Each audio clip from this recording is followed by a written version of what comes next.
O Dia Internacional da Não Violência contra a Mulher, que é celebrado nesse dia 25 de novembro, é simbólica. Essa mesa composta por mulheres, parlamentares, presidentas, vice-líder de governo, secretária de Estado. Nós que lutamos contra a violência política, contra as mulheres, que estamos nos espaços públicos, essa mesa ela é importante na sua configuração. Eu farei algumas considerações. Eu estou verificando exatamente a questão dos recursos do Programa Nacional de Alimentação Escolar, porque o nosso acompanhamento demonstrou, no primeiro semestre, um saldo significativo remanescente de recursos de 2019 e que estariam, sim, sendo utilizados para chegar aos R$50, junto com o recurso do Ministério Público. Nós levantamos isso no primeiro semestre, nos debates que aconteceram aqui. Inclusive, eu levantei numa reunião especial com a presença da secretária de Estado da Educação, porque nós tínhamos essas informações, mas eu socializo aqui daqui a pouco. Secretária, são, então, algumas questões. Primeiro, eu sempre trago o debate, pela minha origem sindical, da preocupação com a geração de emprego. Nós temos... recortando o mesmo período, abril, maio, junho de 2019, abril, maio, junho de 2020, Minas Gerais teve um aumento de 262 mil trabalhadores que ficaram desempregados. Eu pergunto, qual é o plano?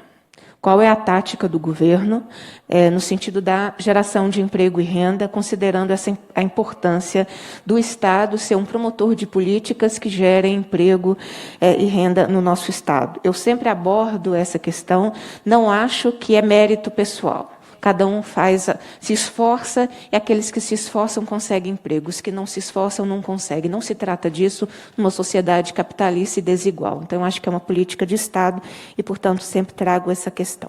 A segunda é mais um registro e uma solicitação para o futuro.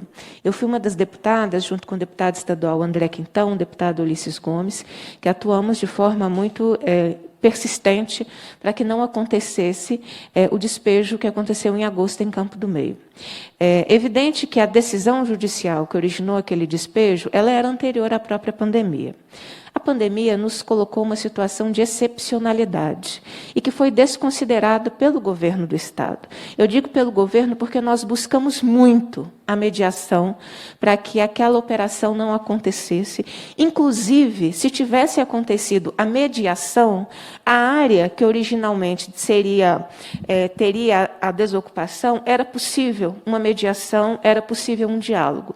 O governo optou por mobilizar mais de 300 policiais, 3 dias de aparato policial, que custaram aos cofres públicos quanto?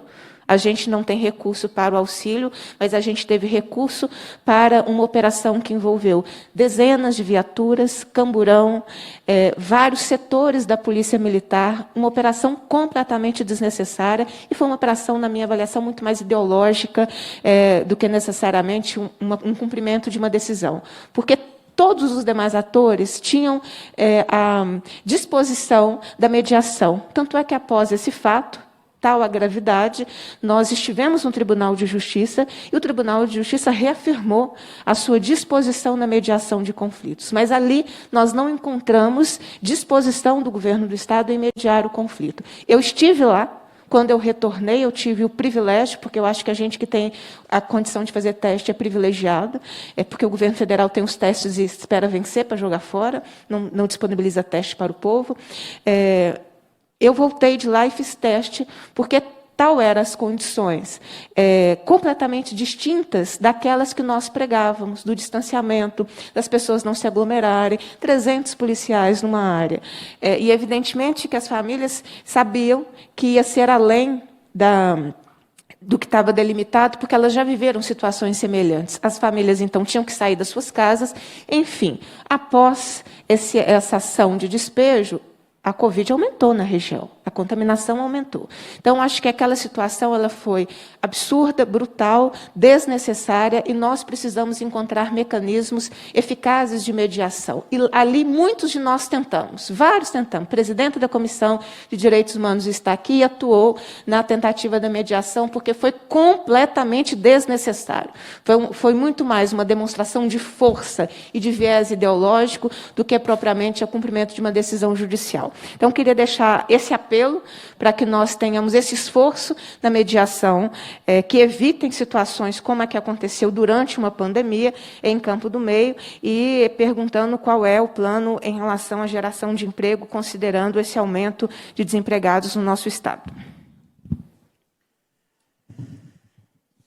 Deputada Beatriz Cerqueira, obrigada pelas questões. Nós trabalhamos hoje com a Secretaria de Desenvolvimento Econômico, que é a que trabalha com essa questão de emprego, para trazer as empresas para gerarem esse emprego. Nós ficamos muito na qualificação profissional para essas pessoas serem habilitadas a serem empregadas nessas empresas. Quando eu falo dessa mapa de demanda, de oferta e demanda, isso para nós é muito caro, por quê? O que vinha acontecendo? Nós vínhamos qualificando pessoas diferentes do que o mercado absorvia. Então, a gente fazia qualificação muito desconectada do que o mercado absorvia. Hoje, nós estamos trabalhando nesse mapa, que é exatamente para a gente qualificar o que o mercado está ofertando de vagas. E trabalhar na qualificação profissional dessas pessoas. Então, isso a gente vem trabalhando, e é isso que foi desenvolvido em Minas. O MEC está usando para o Brasil inteiro essa nossa metodologia, e nós estamos fazendo isso exatamente para ter uma maior empregabilidade possível dessas pessoas que ficaram sem emprego. Acho que o fortalecimento da economia solidária também é uma outra questão. Então, nós estamos trabalhando com vários atores para capacitar essas pessoas para a oferta de trabalho e também um possível empreendimento. No Percursos Gerais, esse projeto estratégico, que ele é principalmente o carro-chefe, é qualificar as pessoas para a geração de renda, e nós estamos trabalhando inicialmente nesses 73 municípios, que ali a base é a agricultura familiar, é exatamente dar condições a essas pessoas para produzirem e gerarem sua renda.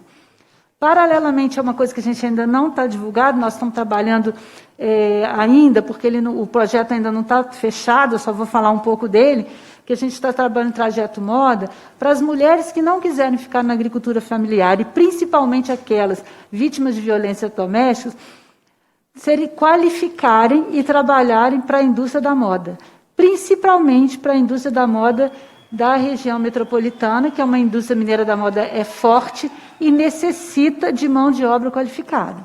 Então, nós estamos trabalhando em várias frentes, aproveitando essas oportunidades e levando em consideração as necessidades locais. Mas isso é um trabalho que é um trabalho de construção. Eu não consigo qualificar uma pessoa de uma hora para outra.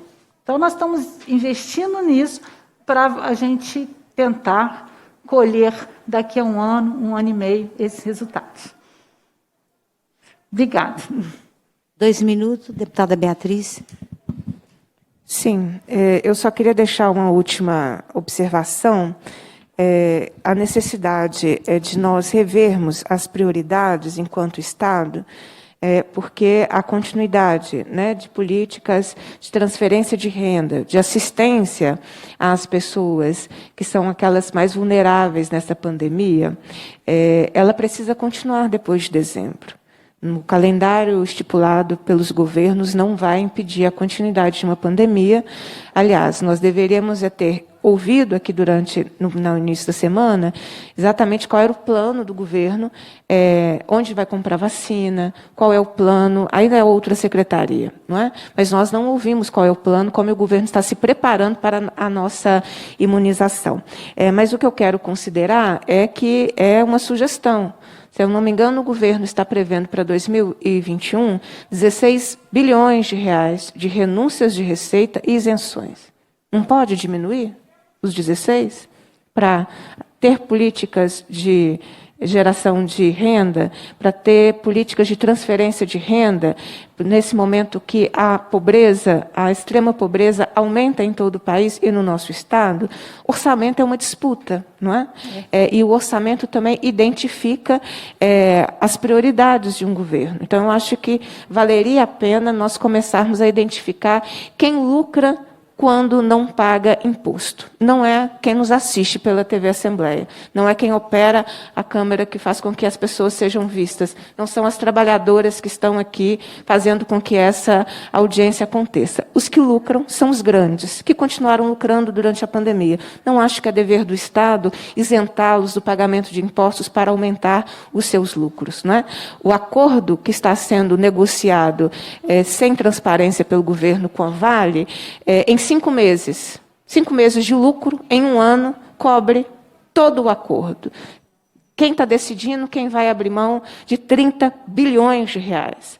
Quem está abrindo mão de 16 bilhões de reais? Então, o debate da ausência de recursos é para o debate que nós estamos fazendo aqui. Porque recursos, eles podem ser discutidos, orçamento pode ser discutido. Então, essa disputa de prioridade, eu acho ela essencial. Por isso, a necessidade, finalizo, presidenta, da Assembleia Legislativa não ficar omissa em relação a esse acordo da Vale com o governo do Estado. Agora à tarde, a Câmara de Deputados instaurou a comissão externa que fará a fiscalização desse acordo e já marcará atividades dessa fiscalização. Eu solicitei cópia da minuta, eu não consigo ter acesso. Como é que uma deputada estadual não consegue ter acesso a uma minuta de um acordo do governo do Estado com uma mineradora assassina de 272 pessoas em 2019? Eu ainda não consegui ter cópia oficialmente do conteúdo desse acordo. Então, eu espero que a Assembleia Legislativa, que está aqui, fazendo seu Assembleia Fiscaliza, identificando as dificuldades que as secretarias trazem financeiras, que nós possamos entender que não se pode abrir mão de 30 bilhões de reais, porque o governo decidiu abrir mão por uma celeridade, e essa celeridade não é discutida com ninguém. Em democracia, as decisões não são individuais, elas precisam passar pelos controles de fiscalização. Eu faço esse registro porque me preocupa muito para as áreas sociais, uma grande dificuldade de recurso e de orçamento, e para a área empresarial, como é esse acordo com a Vale, todas as condições benéficas para a criminosa que assassinou, além das pessoas, matou o modo de vida de grande parte do povo mineiro. Obrigada pela possibilidade do debate.